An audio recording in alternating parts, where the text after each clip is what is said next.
Dear friends, I have the joy of being able to tell you that though deaf and blind, I spent a glorious hour last night listening over the radio to Beethoven's Ninth Symphony. I do not mean to say that I heard the music in the sense that other people heard it, and I do not know whether I can make you understand how it was possible for me to derive pleasure from the symphony. It was a great surprise to myself.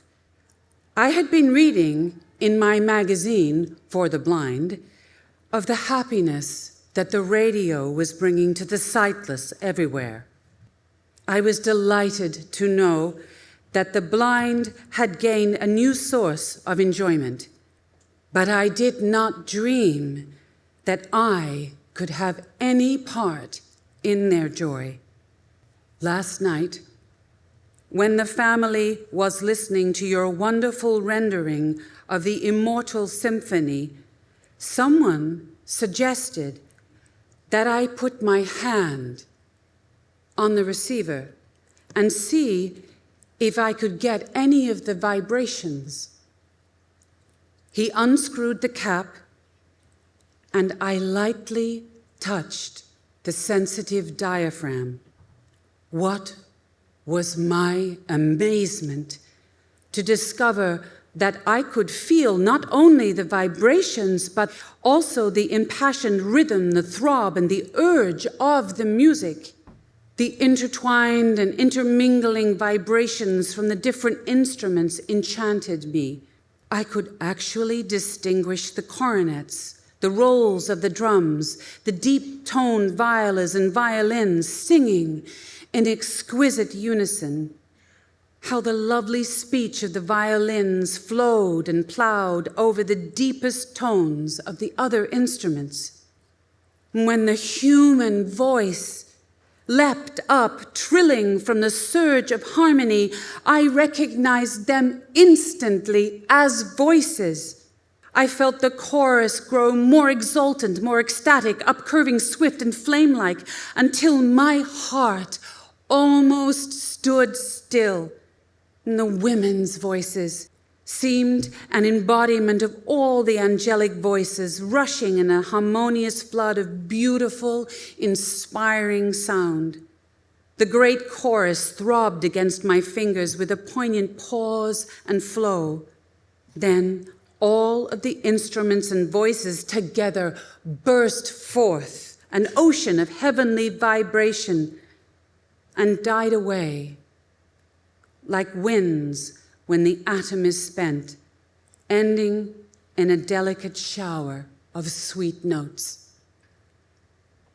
Of course, this was not hearing, but I do know that the tones and harmonies conveyed to me moods of great beauty and majesty. I also sensed, or thought I did, the tender sounds of nature singing into my hand, swaying reeds and winds and the murmur of streams. I have never been so enraptured before by a multitude of sound vibrations. And as I listened, with darkness and melody, shadow and sound filling the room,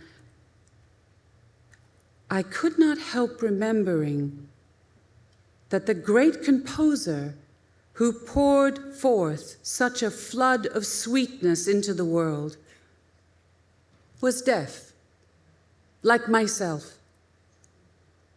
I marveled at the power of his quenchless spirit, by which, out of his pain, he wrought such joy for others.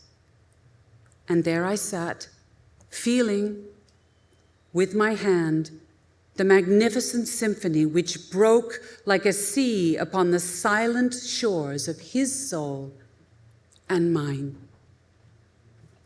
Let me thank you warmly for all the delight which your beautiful music has brought to my household and to me. I want to also thank station WAEF for the joy that they are broadcasting around the world. With kindest regards and best wishes, I am sincerely yours, Helen Keller.